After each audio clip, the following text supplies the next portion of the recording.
इखलाकी इस्लामी तालीम के साथ जो रेगुलर एजुकेशन भी देते हैं। मतलब कोई आप किसी स्कूल का नाम नहीं ले सकते हैं जहां पर ये बैलेंस मेंटेन होता हो। और इन स्कूलों में से बहुत ही नामवर शख्सियत उभरी हैं और इसके साथ हजारों के तादाद में, मेरे ख्याल में कोई 50-60 हजार तो स्टूडेंट्स हैं, टीचर्स हैं, फैमिलीज हैं जो जुड़ी हुई हैं।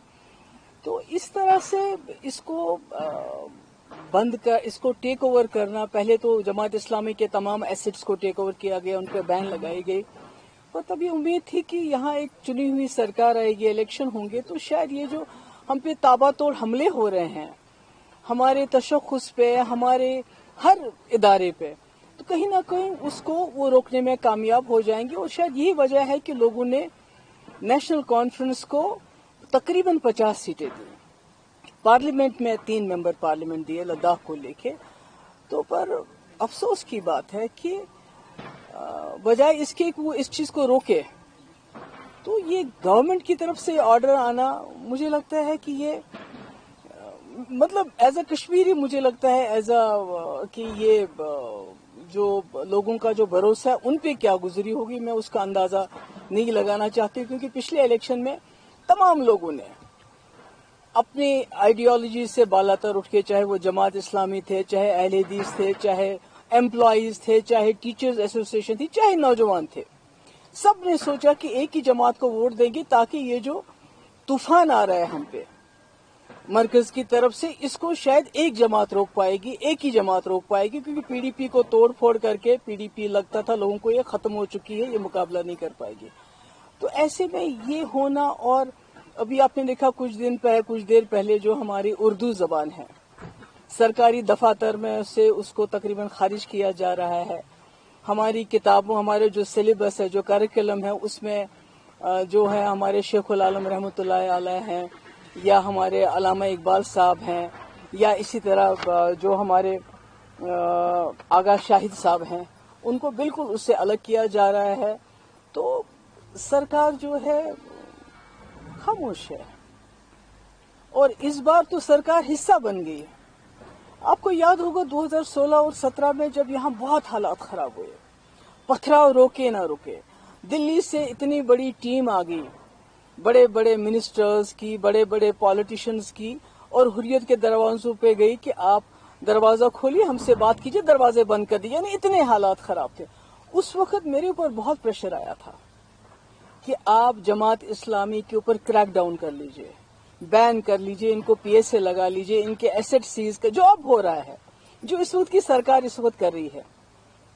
मगर मैंने सोचा कि अगर मैं अपने ही लोगों पे बिला वजह इस किस्म की कार्रवाई, या तो कोई सबूत हो कि भाई इस वक्त ये कुछ ऐसा कर रहे हैं तो आप कोई एक्शन लोगे, मगर सिर्फ इनकी आइडियोलॉजी की वजह से किसी ने जाके दिल्ली में चुगली खाई थी कि भाई वहां जो भी कुछ कर रहे हैं वो जमात इस्लामी के लोग कर रहे हैं, जो पथराव हो रहा है, जो मुल्क के मुखालिफ जो मुहिम चल रही है, वो सब जमात इस्लामी। पर मैंने उस वक्त स्टैंड लिया, जैसे मैंने कुठवा में स्टैंड लिया।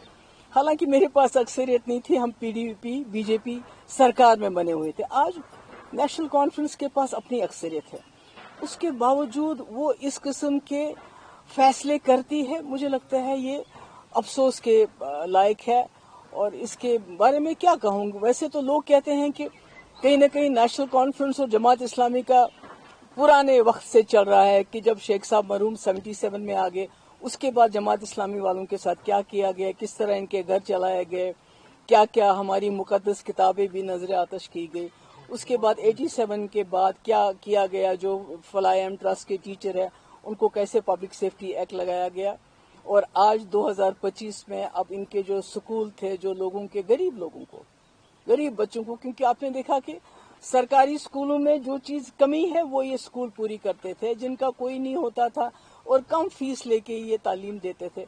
तो आज इन्होंने इतना बड़ा सिस्टम जो एक बना हुआ है उसको एक हिसाब से तबाही के दहाने पे पहुंचा दिया है। कई घर इसके साथ वाबस्ता है, कई टीचर, सबका मुस्तकबिल जो है।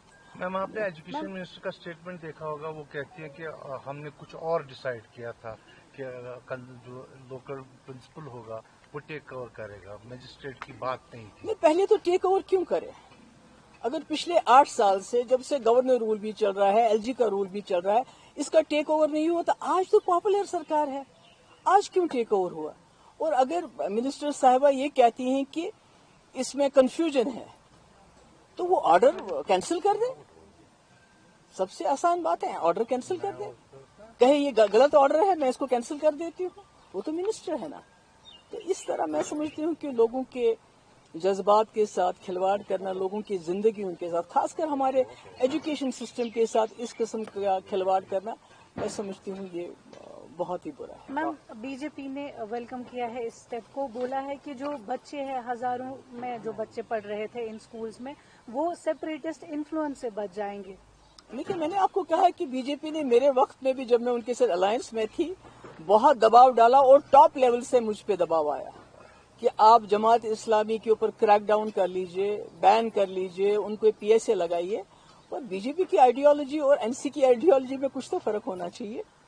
یہ تو لگتا ہے کہ ایک ہی پیج پہ, they are on the same page as far as this is going on. Ma'am, Sajjad Lone نے کہا ہے اصلی ٹیم میں تو NC ہی ہے. خیر وہ اس پہ میں I don't want to comment. آپ کو لگتا ہے کہ ایجوکیشن منسٹری کی سہمتی تھی اس آرڈر میں, جس طرح سے ڈینائل موڈ پہ ہے آج؟ اگر نہیں ہے تو وہ آرڈر ریسائن کر لے, کینسل کر دے آرڈر, نیا آرڈر نکالے کہ ہمارا کوئی ارادہ نہیں ہے ٹیک اوور کرنے کا یا اس میں انٹروین کرنے کا. کر لیں تو دودھ کا دودھ اور پانی کا پانی ہو جائے گا. میں تو ریکویسٹ کروں گی سکینہ اتو جی سے کہ آج اپنے لوگوں کے لیے کھڑے ہو جائیے. یہ ایک جماعت اسلامی کی بات نہیں, FAT کی بات نہیں ہے.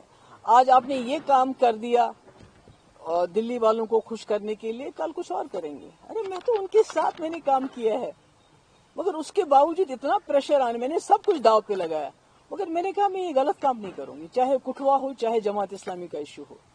تو یہ تو بہت برا ہے. 50 سیٹیں ہو کے بھی اگر وہ اس طرح کام کریں گے, اپنے لوگوں کے خلاف جائیں گے, بی جے پی کے ایجنڈے کو امپلیمنٹ کریں گے, تو مجھے لگتا ہے یہ افسوس کی بات ہے.